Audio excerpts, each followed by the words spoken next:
জানেন বেশিরভাগ ডিভোর্স কারা ফাইল করে? হ্যাঁ, আর কোশ্চেনটা একটু অবাক, মানে একটু হতাশাজনক, কিন্তু হ্যাঁ, এই কোশ্চেনটা হলো যে বেশিরভাগ ডিভোর্স তারাই ফাইল করে যারা লাভ ম্যারেজ করেছে। তো হঠাৎ কী এমন হয় যে তারা 8-9 বছর কি 10-11 বছর রিলেশনশিপে থাকার পর তাদের মধ্যে বিয়ের পর ডিভোর্স হয়ে যায়। তো তারা যখন রিলেশনশিপে থাকে 8-9 বছর কি 10 বছর যাই হোক, তখন তাদের উপর কোনো রেসপন্সিবিলিটি থাকে না বা তাদের মধ্যে কেউ ইনভলভ থাকে না।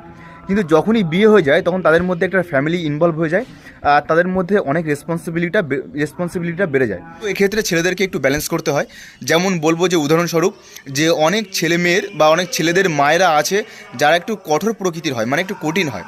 আর সেই সব মায়েরা ভাবে যে ছেলে এখন থেকে যে নিজের পছন্দ করা মেয়েকে বিয়ে করে এনেছে, এখন যদি তার বউকে আমি কন্ট্রোল না করি সে হাতের বাইরে চলে যাবে, সে আমার ছেলেকে আমার থেকে দূরে সরিয়ে রাখবে। এই সব কারণে একটা হয়ে থাকে। আর আরেকদিকে হয়ে যায় যে যখন তার ফ্যামিলি ইনভলভ হয়ে যায় তখন সেই মানে সেই ছেলেটার ওয়াইফ ভাবে যে তার মায়ের কথা শুনবে, আমার কথা শুনে চলুক। তো এইসব নানান কারণের জন্য তাদের মধ্যে একটা ডিভোর্স ফাইল হয়। কিন্তু হ্যাঁ, বেশিরভাগ ক্ষেত্রে দেখা গেছে যে মানে এটাই, যে যারা লাভ ম্যারেজ করে তারাই কিন্তু বেশিরভাগ ক্ষেত্রে ডিভোর্স ফাইল করে। আর আমিও বেশিরভাগ ক্ষেত্রে দেখেছি যে এটাই কিন্তু সঠিক। আপনার মতামত কি? আপনি কমেন্ট সেকশনে অবশ্যই জানাতে পারেন।